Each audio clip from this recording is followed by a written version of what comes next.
everybody, welcome back to my kitchen. I'm Miss Blue. Today we're going to be making a very quick and easy chicken dumpling soup. These are the basic ingredients. We have celery. We're going to use about 4 stalks, half an onion, a can of peas, can of carrots, a whole rotisserie chicken from the grocery store, and everybody knows these, the pop open biscuit thing, freaky thing, and then some chicken base. So that's basically it. And you throw all that together, and I'll tell you what, it makes a mighty hearty, mighty good soup. So let's get started. I'm going to start by chopping up some celery. I don't necessarily use stalks of celery per se. I just cut from the whole bunch if I'm using it in a soup or anything like that. So we just cut some pieces of celery.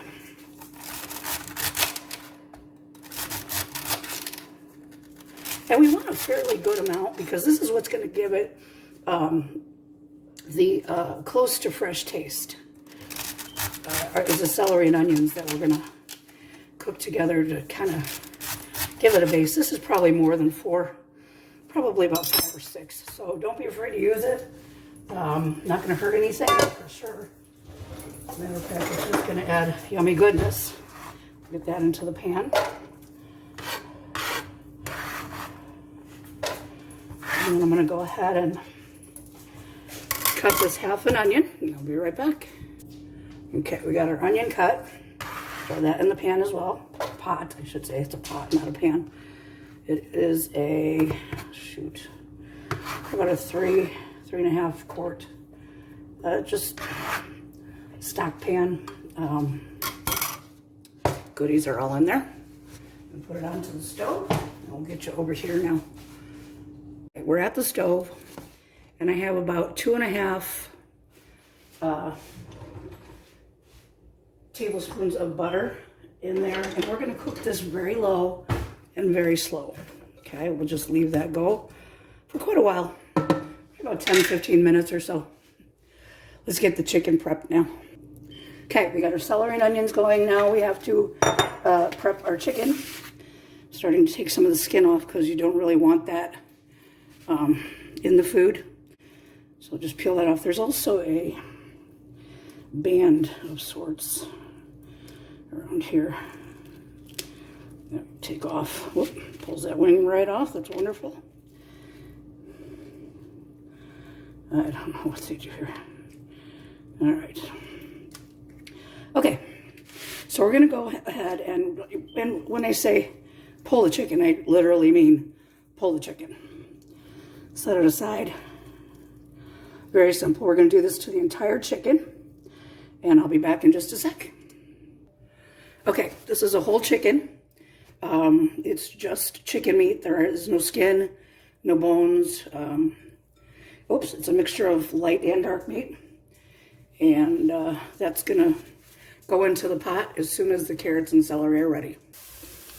I just stepped outside for a minute, and I came back in, and the smell of the celery and onions is absolutely fabulous. Now these are cooking down real nice. Should only be a couple more minutes, and then we're going to go ahead and add the chicken. All right, we'll be right back. Okay, so this is the look we're trying to achieve. They're turning a little bit translucent, and they are starting to brown. We don't want them to brown, so we're going to take them off the heat. Actually, we're going to add the chicken first. Let's do that. Put that chicken right in there. Give that a good zhuzh, and you can see this is pretty roughly torn. It's not any specific size pieces, or, you know, there is no right or wrong way to do this. So do it just, you know, however you like it. Do it to your taste. So what we're going to do now, let that heat up for a second. And then we'll bring it over to the sink, and we're going to put some water in it, and then we're going to start our base. All right. We're going to bring our pot right on over to the sink, and we're going to add some water.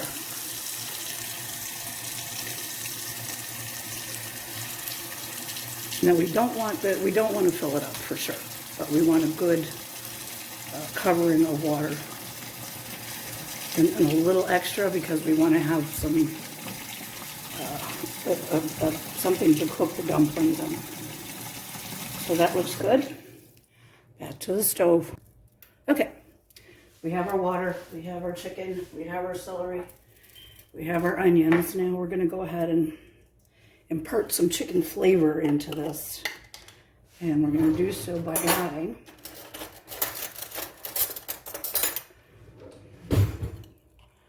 some chicken paste you can buy at the grocery store. Put that in there. Oops, it's not hot enough for it to come off yet. Leave that. And we're going to add some powder. Now you have to remember that these two items do have quite a bit of sodium in them. So, but that's okay because we're going to add dumplings that's going to sweeten it up. And they're not going to absorb the sodium as much as you would think that they may, but they're not. So let's give this a taste. Oh, that's very good. Okay. So now, I'm going to put some seasonings in it. I have a little bit of onion powder. And I have just a splash of garlic powder. I have some sage. And if you have fresh, that's fine. I found powdered sage was a little bit more effective than fresh sage. Fresh sage is very floral, very perfumey, and it may not be appropriate for this dish. I also have some dried thyme. Fresh thyme is preferable for that, for sure. And a little bit of celery salt. All right. Give it a stir. We're going to let that boil for a little while. Come up to a simmer, and then we're going to taste it. See how it's doing. All right, I'll be back in just a sec. You know, I forgot one of the most important parts, especially for the soup. We're going to add more than that. If you have 2 large bay leaves, that's wonderful. If not, I have a couple small ones and a broken one. But you want to get those bay leaves in there for sure. All that simmering, and that really, really boosts up the flavor. So don't forget your bay leaves. Okay, this is what we were hoping to achieve. It's at its point. I have growing in my windowsill some fresh parsley. So we're going to go ahead and give that a little sprinkle on in there. Now, I have a can of carrots that I have drained most of the juice out of. So we're going to go ahead and add those right in. Drop them right in. All right, and a can of corn. Same thing, drained most of the juice. Doesn't hurt to have a little bit of that flavor in there. All right. Give that a quick stir. All right, beautiful.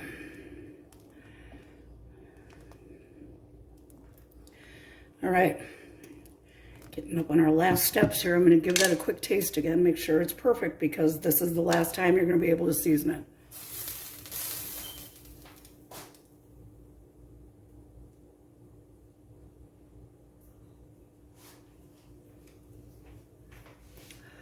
Yeah, that's good. All right. Okay, now we get our biscuit dough.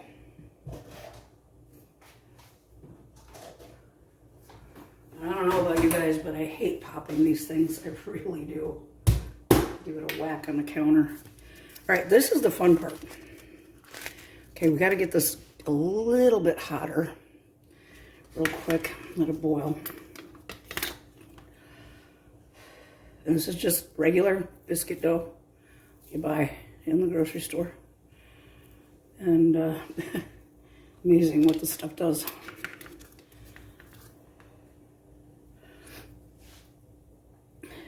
All right, come on, get hot. Okay, let's test it. And tear a piece off. Just tear a piece off. Lay it in there. Not hot enough, so we're going to turn this up a little bit more. Now, the response isn't going to be immediate, but it should be a little bit faster than that. Okay, the peas are moving around. You can see that. Perfect. All right, I'll go ahead and start dropping this in because I think we're there. And we're going to use this whole container of dough.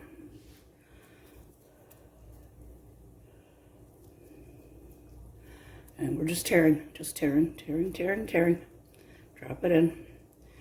We're going to go ahead and take a spoon and push them down. And see how they're puffing up? Yeah, that's some good stuff right there. Move them over so we have room for lots more.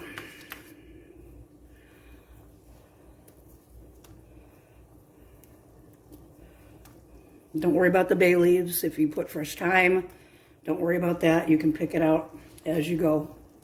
The more it simmers with those herbs in there, the better it's going to be. So let it go. All right. We're just going to continue to do that until they're all gone. And then we're going to check out our finished product in just a second. Okay, well that's it. Isn't that beautiful? And it's so good. Probably not a summer soup, but it's really good. And it's very satisfying, very hearty. And it's so quick and easy to make. You can make this anytime during the week. And it'll stay in your fridge for, 5 days. If you need it to be, you can freeze it. The dumplings do come out just fine. Now, a couple things. I didn't measure anything out. That's not uncommon the way I cook. I'm not a measurer per se. I tend not to follow recipes. I use the recipe as a guide, but you kind of make it your own from there. And then let's see, what else? Oh, substitutions. You can certainly substitute a chicken stock or a vegetable stock if you would prefer, instead of the powder and the paste that I used. And you can get the low sodium, you can get the whatever kind you prefer. Go ahead and turn this off. What else? I don't know. I don't think there's too much more. Oh, as far as the chicken's concerned, I bought this rotisserie chicken from the store. You can certainly cook up your own chicken and shred it in there. And when you do get the rotisserie chickens, they have a lot of different seasonings on them. The lemon pepper would be outstanding. This particular one was Mojo or Moho or however you say it. The ones that I would avoid would be like a barbecue chicken. A plain chicken would be great, but the barbecue would be a little bit overpowering. Anything with a lot of garlic or Parmesan probably wouldn't be too good in this particular recipe. But really, there is no really right or wrong for this. I'm going to move this over here, and we're going to go ahead and push over here. And that is the finished product. And it looks wonderful, and I can't wait to eat, and I'm sure my son is going to be thrilled to have this for dinner. Any questions, leave them in the comments. We'll see you soon. Bye.